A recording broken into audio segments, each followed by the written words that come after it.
Ground-based telescopes are subject to a series of limitations imposed by the atmosphere and the terrestrial environment.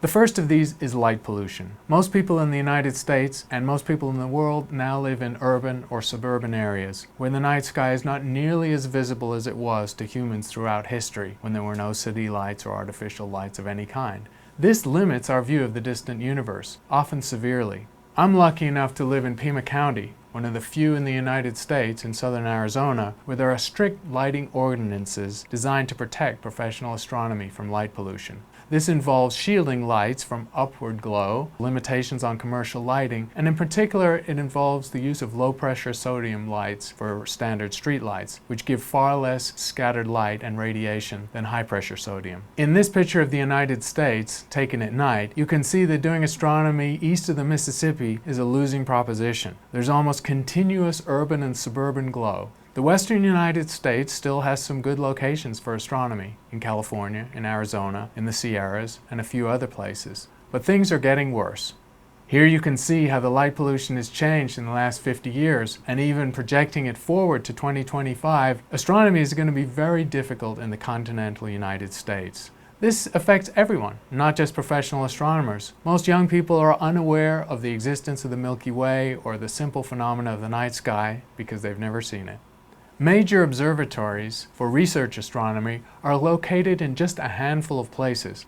In fact, most of the world's large telescopes are in two places. One is Mauna Kea in Hawaii, which is a dormant volcano at an altitude of 14,000 feet, and the other place is a set of sites in northern Chile where the skies are dark, the air is clear, and the infrastructure for the support of astronomy is excellent. The University of Arizona already has 2 telescopes in Chile, and we're planning on building a very large telescope in the future.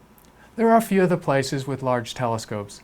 The Canary Islands, the southern part of Africa, the dark parts of New South Wales and Australia, and Russia has a telescope of 6 meters diameter. The places astronomers go to observe the deep, dark night sky are clear when you see a picture of the world at night.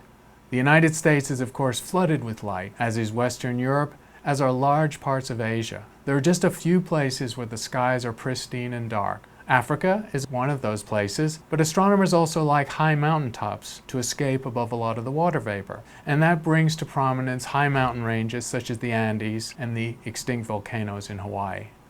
These are the places where most of the world's large new telescopes are being built. The second major limitation imposed by the Earth's atmosphere is the blurring or twinkling of starlight caused by turbulent motions, mostly in the upper atmosphere, far above where most of the weather occurs. This is a fundamental limitation because the blurring of an image affects the depth that a telescope can reach in space and the sharpness of its images. Here, comparing a view of the same star cluster with a Hubble Space Telescope and what you would see with a ground-based telescope of the same aperture, the dramatic effects of this blurring are clear.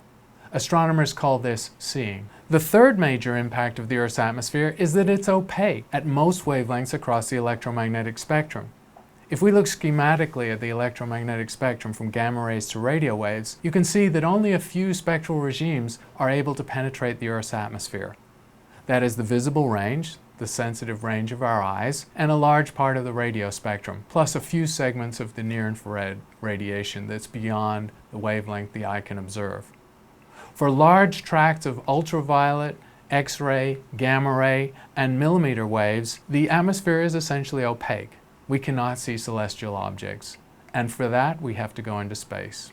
Astronomers always want bigger and bigger telescopes, but this comes at a cost, and it's a big cost. We want bigger apertures, but that aperture, that mirror, has to be placed in a structure, and that structure that holds the telescope has to be contained within a building to protect the telescope and house the astronomers. And not surprisingly, this results in a cost curve, or almost a law, by which the price of telescopes can be estimated. And the price of a major telescope goes as the 2.5 power of the diameter. That's quite a steep dependence, and it means that as we project forward to even larger facilities, we're looking at costs that may become prohibitive unless we use some clever tricks.